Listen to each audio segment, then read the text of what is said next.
Hello guys, என் பேர் Loki. Welcome back.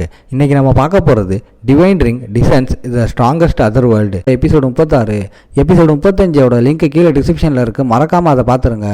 Video start ஆகிறதுக்கு முன்னாடி அந்த லைக் பட்டனை தட்டி விட்டு சப்ஸ்கிரைப் பண்ணிக்கோங்க. சரி, டைம் வேஸ்ட் பண்ணாமல் வாங்க ஸ்டோரிக்குள்ளே ஜம்ப் பண்ணலாம். எபிசோடோட ஸ்டார்டிங்லேயே பிரசிடென்ட்டோட காரில் 2 பேரும் பேசுகிறாங்க. அவள் தனக்காக டைம் ஒதுக்குனதுக்கு தேங்க்ஸ் சொல்லிட்டு, என் பேர் மீசா, நான் ரெட் டியர் கம்பெனியோட பிரசிடென்ட்னு இன்ட்ரடியூஸ் பண்ணிக்கிறா. நம்மால் 3 பெரிய கம்பெனிகளில் உன்னோட பாஸ் இந்த அளவுக்கு ஒரு யங் பொண்ணாக இருக்காளேன்னு ஷாக் ஆகுறான். மீசா நான் நேராக பாயிண்ட்டுக்கே வரேன்னு சொல்கிறான். விற்கிற அந்த மேஜிக் கேப்சூல்ஸோட ஃபார்முலாவை நாங்கள் வாங்கிக்கிறோன்னு மீசா சொல்ல, நம்ம பையன் டைம் வேஸ்ட் பண்ணாமல் ஃபார்முலா வேணும்னா அப்போ 10 பில்லியன் எண் ஆகும்னு டப்புன்னு விலைய இறக்குறான்.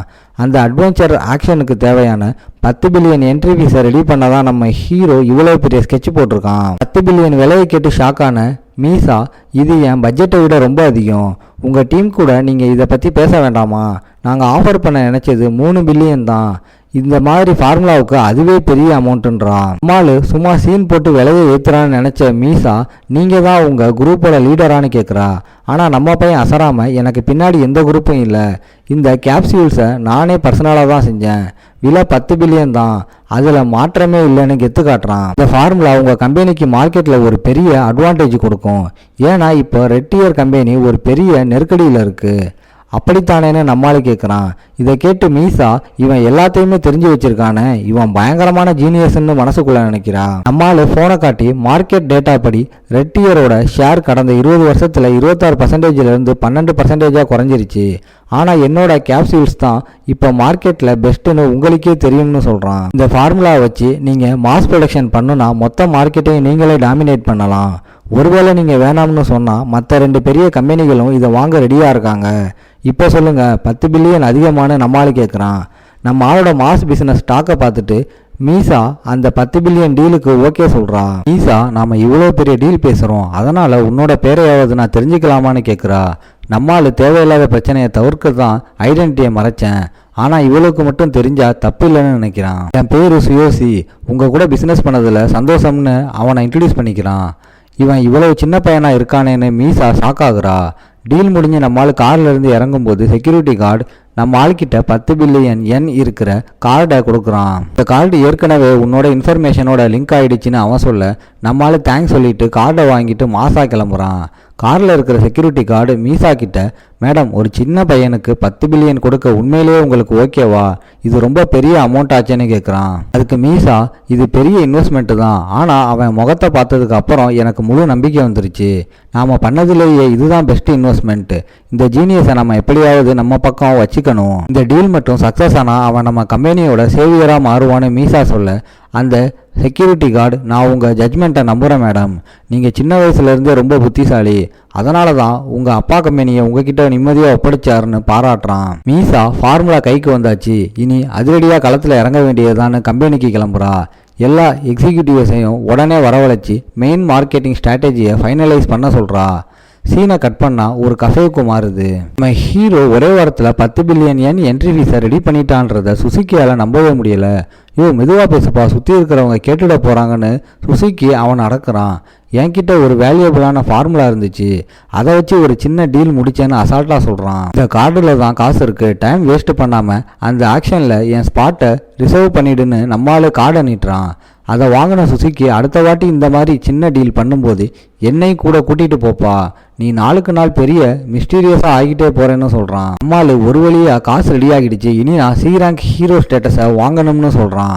அதுக்கு சுசுக்கி, சூப்பர் நோவா டோர்னமெண்ட்டில் நுழையணும்னா பப்ளிக் டென்ஷனில் குறைஞ்சது 2 தடவையாவது டாப் 3 ரேங்க்குள்ளே வந்திருக்கணும்னு ரூல்ஸை சொல்கிறான். ஆனால் அந்த டோர்னமெண்ட்டுக்கான ரெஜிஸ்ட்ரேஷன் நாளைக்கே முடியுதுன்னு சுசுக்கி சொல்ல, நம்ம பையன் அசாராமல், எனக்கு ஒரு நாள் போதும், நாளைக்கு காலையில் என்னை பப்ளிக் டென்ஷனுக்கு கூட்டிகிட்டு போக முடியுமான்னு கேட்குறான்.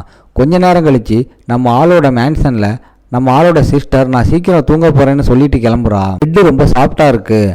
நம்ம பையன் அதை பார்த்து சிரித்து கதவை மூடி அவளுக்கு குட் நைட் சொல்கிறான்.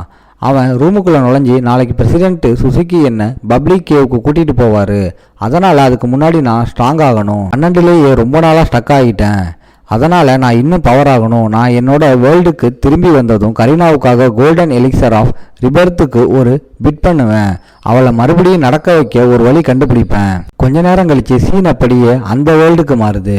நம்மால் அங்கே வந்து சாக்குரா இன்னும் திரும்பி வரல போல. அடுத்த 3 நாளைக்கு அவள் வரதுக்குள்ள ஒரு லெவலிங் ஸ்ட்ராட்டஜியை பிளான் பண்ணணும். அவள் இல்லாமல் இந்த வேர்ல்டில் தனியாக எதுவும் பண்ண முடியாதுன்னு யோசிக்கிறான். ரிஃபைன்மெண்ட் டோர்னமெண்ட் ஜெயிச்ச நியூஸை கேட்டு அவள் நாளைக்கு காலையில் வந்துடுவான்னு நினைக்கிறான். ஆனால் சாக்குராவுக்கு இங்கே யாராவது ஃப்ரெண்ட்ஸ் இருக்காங்களான்னு யோசிக்கும்போது அங்கே இருக்கிற ஒரு காக கூட்டம் இவனை வெறிச்சு பார்க்குது. அதுங்க பார்க்கவே சரியில்லை. சடன்லி ஒரு பயங்கர வெடி சத்தம் கேட்குது. இது சர்ப்ரைஸ் அட்டாக்னு நம்மால் சுதாரிக்கிறதுக்குள்ள இருட்டில் இருந்து ஒருத்தன் ஒரே அடியில் உன்னை காலி பண்ணிடலாம்னு பார்த்தோம், ஆனால் நீ இதை அசால்ட்டாக டாச் பண்ணுவோன்னு நாங்கள் எதிர்பார்க்கலன்னு சொல்லிக்கிட்டே வரான். அசாசின்ஸ் உன்னை ரொம்ப குறைவாக எடை போட்டுட்டோம், அதனால் உன்னை உயிரோடு பிடிக்கிறது கொஞ்சம் கஷ்டம்தான்னு சொல்கிறாங்க. நம்மால் டைம் வேஸ்ட் பண்ணாமல் ஸ்வாடை எடுத்துட்டு ஒருவேளை ஓல்டு அசாசின் கில்டாக இருக்குமோன்னு யோசிக்கிறான். நாம் 2 பேரும் ஒன்றா சேர்ந்து அட்டாக் பண்ணுவோம்னு பிளான் பண்ணி இன்னொரு அசாசின் நம்ம ஆளுக்கு பின்னாடி வந்து சர்ப்ரைஸாக அட்டாக் பண்ணுறான். நம்ம பையன் கஷ்டப்பட்டு அதை தடுக்கிறான். இவன் லெவல் 30 அசாசின், காம்பேக்ட் பவர் 30,500 ஆச்சு. நம்மக்கிட்ட சுப்ரீம் ஃபிசிக் ஸ்கில் இல்லைனா இந்நேரம் காலி ஆகிருப்போன்னு ஷாக் ஆகுறான். 2 பேரும் நம்ம ஹீரோவை வளைச்சி போடுறாங்க. இந்த சின்ன இடத்துல 2 ஹையர் லெவல் எனிமியோட ஒரே நேரத்தில் ஃபைட் பண்ணுறது நமக்கு செம்ம டிஸ்அட்வான்டேஜ். இவங்க என்னை கொல்ல வந்திருக்காங்கன்னா கண்டிப்பாக யாரோ இவங்களை ஹையர் பண்ணியிருப்பாங்கன்னு நம்மளால கெஸ் பண்ணுறான். இவங்க கிட்ட இருந்து தப்பிக்கவே முடியாது. ஒரு செகண்டு கூட கவனத்தை சிதற விடக்கூடாதுன்னு நம்மளால அலர்ட் ஆகுறான். ஸ்வாடை காட்டி உங்களை எனக்கு தெரிஞ்ச மாதிரி ஞாபகம் இல்லைன்னு கேட்க அந்த அசாசின் குரூப்பில் இருக்கிற பொண்ணு அதை பற்றி நீ கவலைப்படாத, நாங்கள் காசுக்காக வேலை செய்கிறவங்கன்னு சொல்கிறா. அதில் ஒரு அசாசின், டே இவன் வெறும் லெவல் 12 வாரியர் தானே, 100% ஹிட் ரேட் இருக்கிற நம்ம பிளைண்ட் அட்டாக்கை இவன் எப்படிதான் தடுத்தான், இவனோட மூமெண்ட்ஸும் ரெசிடென்ஸும் லெவல் 12க்கு மேட்ச் ஆகவே இல்லைன்னு ஷாக்காக அந்த பொண்ணும் ஆமாம் இவன் என்னோட மேஜிக்கல் அட்டாக்கையும் ஈஸியாக டாச் பண்ணிட்டான்னு ஷாக்காகிறா. அவன் எப்படி டாச் பண்ணினா நமக்கு என்ன, அவனை உயிரோடு தூக்கிட்டு போனால் போதும்னு சொல்லி 3 பேருக்கு நடுவில் வெறித்தனமான பேட்டில் தொடருது. நம்மளால கொஞ்சம் கஷ்டப்பட்டாலும் அவங்க அடிகளை கெத்தா டாச் பண்ணிட்டு என்ன இவ்வளோ அசால்ட்டாக பிடிச்சிடலாம்னு தப்பாக கணக்கு போட்டுட்டீங்கன்னு வார்ன் பண்ணுறான். நம்ம ஹீரோ லைட்னிங் ஸ்கில்லை சம்மன் பண்ணுறான். அந்த பொண்ணு முன்னாடி வந்து ஒரு மேஜிக் ஷீல்டை சம்மன் பண்ணி அதை தடுத்துடுறா. அந்த அசாசின் இவன் லெவல் கொஞ்சம் அதிகமாக இருந்தால் தப்பிச்சு இருப்பான், ஆனால் பாவம் வெறும் லெவல் 12 வச்சுக்கிட்டு எங்ககிட்ட ஃபைட் பண்ணுறது உனக்கு தேவையில்லாத வழிதான்னு நக்கல் பண்ணுறான். இந்த அசாசினும் மேஜும் சேர்ந்து எல்லா பக்கத்தில் இருந்தும் நம்மளால் டார்கெட் பண்ணி பயங்கரமாக அட்டாக் பண்ணுறாங்க. அந்த இடமே ரணகலமாகுது. ஒரே நேரத்தில் 2 ஹையர் லெவல் எனிமையை சமாளிக்கிறது நிஜமாவே கஷ்டம்தான்னு நம்ம பையனை ஃபீல் பண்ணுறான். அந்த பொண்ணு நீ லெவல் 12 வச்சுக்கிட்டு எங்ககிட்ட இவ்வளவு நேரம் தாக்கு பிடிச்சது ஒரு அதிசயம்தான், ஒழுங்கா வெப்பனை கீழே போட்டுட்டு சரண்டர் ஆகிட சொல்கிறா. ஆனால் நம்ம பையன் விடுறதா இல்லை. இப்போதைக்கு நம்ம டிவைன் கிங் ஹேமரை யூஸ் பண்ணி ரிஸ்க் எடுக்கலாம்னு யோசிக்கிறான். வேற வழியே இல்லை, ஹேமரை இறக்க வேண்டியதான்னு நம்ம ஆளு நினைக்கும் போது சடன்லி ஒரு ஸ்ட்ரேஞ்சான எனர்ஜி அந்த இடத்தையே சுற்றுது. அப்போ பின்னாடி இருந்து தம்பி நீ என்கிட்ட இருந்து ஏதோ மறைக்கிறியான்னு ஒரு வாய்ஸ் கேட்குது. அதை கேட்டு ஷாக்கான நம்ம ஆளு திரும்பி பார்த்தா அங்கே கெவின் வந்து நிற்கிறான். நினச்சேன்டா இந்த அசாசினை அனுப்பிச்சதே இந்த ஆள் தானேன்னு. நம்ம ஹீரோவுக்கு இப்போ மேட்ரு புரியுது. இதோட இந்த எபிசோட் முடியும். ஓகே காய்ஸ், இன்னைக்கு ஸ்டோரி எப்படி இருந்துச்சுன்னு கமெண்ட்ல சொல்லுங்க. இந்த வீடியோ பிடிச்சிருந்தா மறக்காம லைக், ஷேர் அண்ட் சப்ஸ்கிரைப் பண்ணிருங்க. உங்களை நான் அடுத்த எபிசோட்ல பார்க்குறேன். Bye guys.